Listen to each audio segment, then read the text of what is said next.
동해에 대규모 석유와 가스가 매장돼 있을까요? 산업부 정주영 기자와 한 걸음 더 들어가 보겠습니다. 어서 오십시오. 장래성이 없다. 15년이나 동해 그 석유가스 탐사를 해오던 기업이 이렇게 얘기를 한 겁니다. 우선 이 기업 어떤 회사입니까?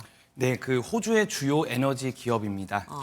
설립된 건 1954년이고요. 네. 원유 생산 그리고 시추 탐사 등 자원 개발이 전문인 글로벌 에너지 업체입니다. 그 앞에서도 잠시 언급됐지만 지난 2007년에 한국석유공사와 손잡고 동해 심해 석유가스 탐사에 뛰어들었습니다. 10년 단위로 계약했고요.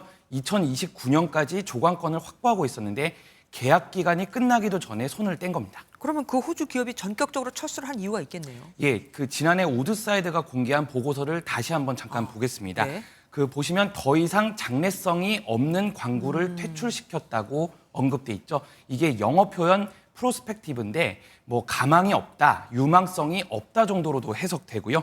정부가 이처럼 호주 업체 우드사이드와 반대 결론을 내린 그 미국 업체 액트지오의 손을 들어준 것이란 해석이 나와서 논란이 되고 있습니다.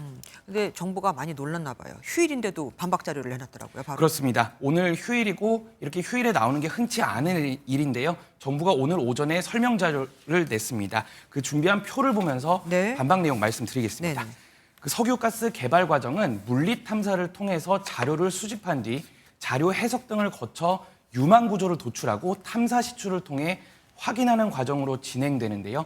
그런데 우드사이드는 이 유망 구조화 단계까지 못 가고 철수했으니 이 같은 장래성 평가를 믿을 수 없다고 정부는 밝혔습니다. 네. 그러면서 그 미국 액트지오는 우드사이드가 넘겨준 자료 등을 첨단 기술과 노하우로 분석해서 유망성 평가를 처음 도출했다. 이렇게 재차 강조했습니다. 그러니까 우드사이드는 지금 이렇게 해서 장래성이 없다고 얘기를 한 거고 반대 입장인 지금 액트지오 내일 기자회견을 한다던데 어떤 얘기 나올까요?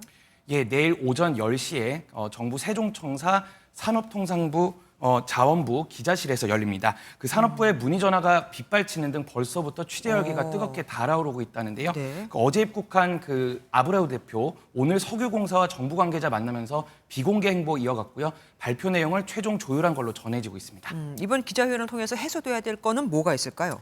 뭐 이제 숫자에 대해서 다들 궁금해하실 때 하신데 그 우선 탐사 시추 성공률 20% 그리고 최대 뭐 140억 배럴이라는 이 숫자들의 산출 방식과 근거를 들어야겠습니다. 그렇죠. 또 본사 주소가 가정집이란 논란, 또 1인 기업 아니냐 이런 회사의 신뢰성에 대해서도 궁금해하는 분들이 많습니다. 그리고 메이저 석유 회사인 엑소모빌 근무 경험과 그 미국 퇴적 지질학 회장 등 이런 이력에 대해서도 질문이 상당히 많이 쏟아진 걸로 전망이 되고 있습니다. 예, 내일 계속해서 좀 쫓아가 봐 주십시오. 지금까지 산업부 정주영 기자와 함께했습니다.